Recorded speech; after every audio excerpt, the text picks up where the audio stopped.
some say. Oh, yeah. Life's a tune today. Brentocast all the way. Brentocast, baby. Family stories roll. Laughs and heart on roll. All right, here we are back again for another episode of Brentocast, baby. This time we're running the camera for Brentocast Live. The lighting might be a little bit weird, but, you know, hey, that's how we're rolling on a Manic Monday.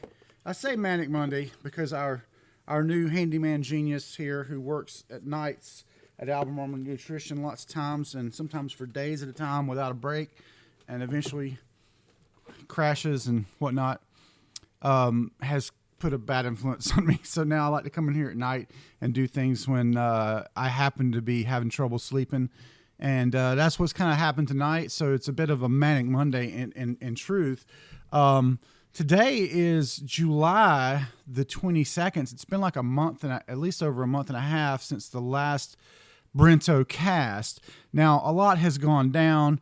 I have been focusing these on Mom's recovery from her stroke, but you know, just a quick word to say that we are still fighting the good fight to get her benefits, and so far, with the Lord's help, they have not succeeded in denying her the benefits, and that's not through any kind of coincidence, but just pure tenacity on my part of appealing every instance of them trying to end her benefits and, you know, put it on private pay, which eventually it'll go to that, but hopefully Medicaid is going to be an option and stuff. But I only say that to say it's been 3 months now since her stroke, and the sad reality is probably she's going to be in the rest home for the duration of her life. That's not the way I want it. That's not the way she wants it. But it is just the reality right now unless things change. And I mean, I'm open to the idea that they could change because people do recover from strokes starting later in the recovery process than she is right now. So, you know, prayers and good thoughts, and hopefully that happens for her. But I don't want to dwell on that for these podcasts because that is really a bummer to listen to. And so much else has happened, although that has kind of dominated my creative existence for the last 3 months. I've really had to dial back everything else. But I'm at that point where my regularly scheduled performances and whatnot are starting to come up. Like, for example, next Saturday night, I am on tap to perform at Loafers and Legends. And that's going to be strictly a solo show. So I am going to adapt my approach to that a little bit. I've been thinking about the idea of doing that at Electric. I've never done that show Electric. It's always strum. And I do have a loop pedal. So I anticipate the idea of perhaps trying to do that Electric just to do something different, you know, and just more or less like have little progressions and play little noodly solos in the background and just see how that goes over. In general, they don't want you to be very loud there. I've had more success with tips in that place. I make the joke that one of the wealthy community members out there always tips me the most when I don't use a PA. And this fact has not been lost on me. So taking a PA into a small-ish place that you really kind of need the PA due to the amount of background noise in that place. But, of course, then you play and then they talk louder, you know, so it's kind of a self-defeating sort of thing with a certain crowd. And lately crowds have been very small there. So I'm contemplating the idea of either playing that purely acoustical, meaning no amplification whatsoever, just me, my guitar, and my harmonica, or taking my electric amp and playing my electric guitar and doing a completely different kind of performance. I don't know. But I don't book myself there very often these days, and it's been probably 2 or 3 months since I played there. So yeah, I'm kind of, that's coming up whether I want it to or not. And so I have to kind of take the time to prep for that. Give myself at least a week's practice to kind of get my fingers back in shape for that. But lots else has been going on that I want to get into today on this episode of Brentocast, episode number 60, by the way, which is quite the milestone. I had said I wanted each episode to be 50, each season to be 50 episodes. And so we're technically into season number 2 right now, and you might have noticed a new theme song coming in, and that is germane to the topic of today's discussion, which is AI augmented music, or AI generated music, you might want to say. Now, in the case of that that intro, that pretty much is me clicking the make art button over at suno.ai.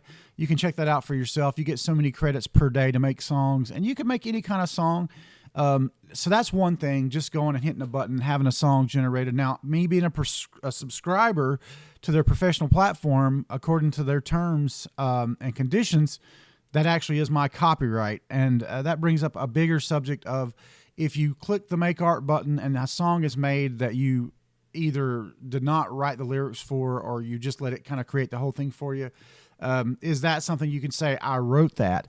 I would say if you at least give it the title, which is the concept that it generates the lyrics from, on some level you have created a song. Now, this is perfect for some of the folks that I've had as clients in the past. One guy in particular comes to mind who used to take karaoke tracks of country songs and sing different lyrics or a different melody over it, and that's how he was able to create the idea for some songs to give to someone like myself and Harrison to go and develop a song. And I mean, I got mixed feelings about that too. Obviously, there's certain misgivings if you take the premise for another song, but you cannot copyright a chord progression like you cannot copyright a musical note.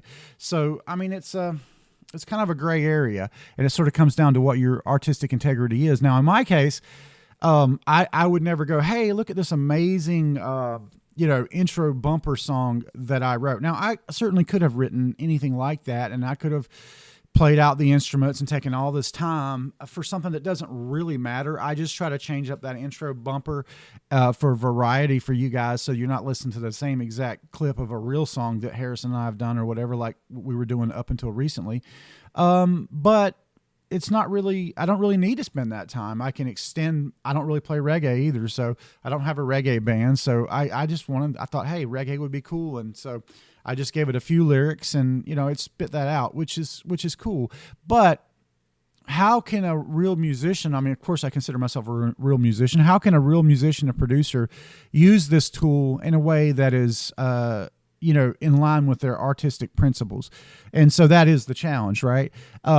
I feel like this AI revolution we're going through right now, particularly with regards to music and Suno, and then there's one other competitor, they're actually being sued by the big four music companies right now, and for good reason. I think they have either trained or potentially sampled a great deal of copyrighted music. Of course, the artists aren't going to get anything for a song that it generates based almost solely on what's popular, and the AI has been trained on it, and there's this whole discovery thing where people are trying to argue that, well, if it's trained on it and it just used something that adheres to the musical principles but doesn't actually sample it, is that stealing? I don't know the answer to that. What I do know, that as a guy who used Photoshop for his living for 16 years, I was really resistant to the idea of using the AI generate functions where AI would kind of build out a picture. Why was I resistant to that? Because I had learned a whole different hobby of using 3D programs like Poser and DAZ Studio to create these fantastical backgrounds with pre-made assets that put me in a little bit of a niche. I could do things that other people didn't know how to do, and all of a sudden now everybody can do it, and they don't have to put the work in that I had to put in to be able to do it. So that's a little frustrating, but at the same time, if I go, hey man, forget AI, I'm not going to use any AI at all, what happens is you basically choose not to learn a tool that is in everybody else's toolbox, and this hurts you as an artist, as a person trying to be competitive, as a graphics designer or a visual designer. This hurts you. So I learned that the hard way from experience, from trying to really be hands off on that, and then I was behind the 8 ball when it come time to actually be able to use AI. And I have people asking for these really specific things that they've seen other people do with AI, and if I can't do that, then oh great, congratulations, you have integrity, but you're not competitive. So I don't believe in putting myself behind the 8 ball of something that's coming, whether we like it or not. Whether we like it or not, in 5 years' time, my prediction is you will not have to be able to play an instrument to make original music, and I mean really specific original music. I think what's going to happen is I think Suno is going to actually lose this lawsuit, and then I think there's going to be a situation where either the big music companies, Sony, for example, owns that technology outright, don't think they're going to try to put it back in the box, because they don't care about an artist making money. They only care about their shareholders making money. And if they can make said money by people having the ability to just hit a button and make a DJ Khaled song or whatever, they're going to do that. Okay. They're not going to worry. They've never cared about the artist. They've exploited the artist. That will continue in the future. And AI is going to be one of those things that's just, we can't put it back in the box, in other words. So you might as well learn it. The best I can do is try to use it in a way that maintains my artistic integrity. And I know Harrison, my partner, and we differ on this. Our thoughts about it. Like, I think his position is he'd rather not use it at all, and I certainly get that. But, does that extend to how you write your lyrics? Does that extend to how you research a particular genre? If a client asks you, hey, I want to do a reggae song. Well, we don't know reggae. We don't really, I understand the loose principle of it, but but we'd have to do some research. We'd have to listen to some things and learn that. And you could ask AI, hey, what typifies hit reggae music? And it's going to spit out bullet points for you. Well, have you hoard yourself out because you use that to do a little research for you? I would say no. I would say you're using a tool in a toolbox. Now, here's how I use AI with regards to music. Okay, I do want to produce an AI-generated album, and that's something that I right off the bat realized people are playing around with this and goofing off, but they're largely not even paying subscribers, and I want to use the tools to the fullest extent, not to just make up music that I couldn't make, but to extend my abilities. For example, I've written loosely 80 or 90 songs, right? I wanted years ago to do a traditional album, meaning bluegrass, and I went out and tried to do the work. I went out and started going to these bluegrass jams, and I found bluegrass in general, and specifically the bluegrass in Gold Hill, to be just absolutely something that I could not crack being a part of the community. If you don't know a Scruggs turnaround, if you're not a bluegrass player on the guitar, the mandolin, the banjo, or the fiddle, those people don't have time for you. They don't want to show you anything. They're like, we're special, you're not. I don't care how many songs you recorded in another style. You're not a musician if you're not a bluegrass player. That is very much the attitude that I've had a couple of those guys over here, and just trying to learn from them and tell them what my ambitions were. Hey, I don't want to be a bluegrass player, but I want to do a traditional roots Americana album with bluegrass instrumentation. Could you help me? And one guy was kind enough to come over here once or twice, and I appreciated that, but he was really straightforward with me about, well, man, people aren't going to be, you're going to have a hard time getting people into this idea. And he's right. I absolutely tried that for about 3 months, and I realized I was wasting my time, other than I can hire people to do it, which is extremely expensive. And then, of course, what am I doing? I'm just putting my vocal on top of some other players, and I don't know, man. It's just like my desire to do it started to wane. I thought, well, I'll probably just never do that. So then Suno comes along. About 1.5 years ago, I tried it out, and I realized it wasn't far enough long to be something I could use. So recently, a friend that I used to do some work with, and I don't work with him so much anymore, but he said, hey, we should do a little collaboration. Just send me some lyrics. And so, to be honest, I did some throwaway lyrics for this concept that he put forward. And the next day, he sends me back 2 fully polished demos of that song in different styles. And I was like, okay, what gives? And so he dished, and he told me what he used. And then I got to looking in it, and I obsessed on it for about a week, stayed up all night, several nights working on it, and was able to kind of crack the code to how you use this tool. Got into another tool that let me split off what the file that Suno spits out and into stem files, and be able to mix it and clone voices and things of that nature, where I'd take a client's voice, 15 minutes of a client's example voice singing with no effects on it, and I could create a vocal clone that would make whatever Suno spit out sound like that person.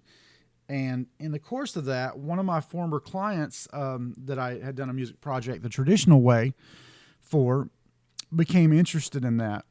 So we decided, hey, I've got my project, and I'm 6 songs into a project whereby this person who ostensibly cannot sing is now able to sing, and it sounds like them. It's not taking his performance and tuning it, which certainly could be done. It would sound very robotic and not great. This samples the characteristics of his voice, and I'm able to either sing it myself or get an output from Suno and run it through this process, and it sounds like him singing, and he's thrilled by it. And we're doing a comedy album, so it's songs based on stories he's written, and we're going to be releasing that as sort of a surprise gift to his more musically inclined family members that we've also done some work for. And I just think that's a hilarious usage of this technology, and also it's a gag, but at the end of it, we'll be really honest about how we did it. So there's nothing nefarious about it, but it does. This person who ostensibly wants to be more musical or musically inclined and involved in music has the ability now to do an album that absolutely could not have been done to this level, even with the greatest players in the world a year ago, just because of his inability to sing in a fashion that could be tuned to sound natural. So it's pretty exciting stuff. Now, conversely, another client who I had all but decided I wasn't going to work with anymore. I realized this was perfect for that person. And I did some preliminary examples for them, and they were real enthusiastic for a minute, but then I had to draw on years of experience with this person. And I just got to thinking about it, and I was like, well, Brent, you're about to do a bunch of work here that you're not going to be compensated for or given credit for based on how previous projects went. And I thought to myself, hey, I'm not even worried about them listening to this because narcissists don't listen to other people's podcasts, so there's no danger there. But at a certain point, I referred to, hey, I've kind of done this preliminary work for you. I've sort of laid out what I was going to charge this person less than I should have, as I have in the past. In the past, I've done a bunch of free work for them. And I think once you lay that template down, you sort of devalue yourself. And discussing this with another producer friend of mine, I said, hey, what he said to me the other day? He said, I don't like it when you refer to me as client. We're collaborators.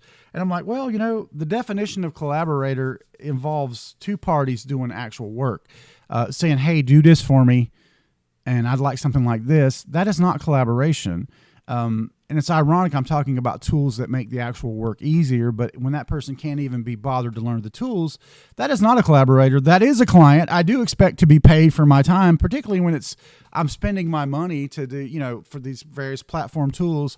And I've run into that in the past where they asked me to do something kind of for free for them that cost me to do. And I was like, hey, guy, like if it's $30 that it cost me for this tool, you have to at least pay the $30. And ironically, I've had difficulty getting as little as $30 out of this dude. So I was like, hey, you know what, Brent, you got to really choose who you try to use these tools with. Anyway, where I came was, I was like, you know what, I'm just going to put a pin in that and not even try to pitch this to the average client. Only clients that I know could benefit from it and see the value of it. And that might be hard. And I was discussing this with my producer friend who, he did a AI kind of reinvention of a song that a guy had, and the guy balked.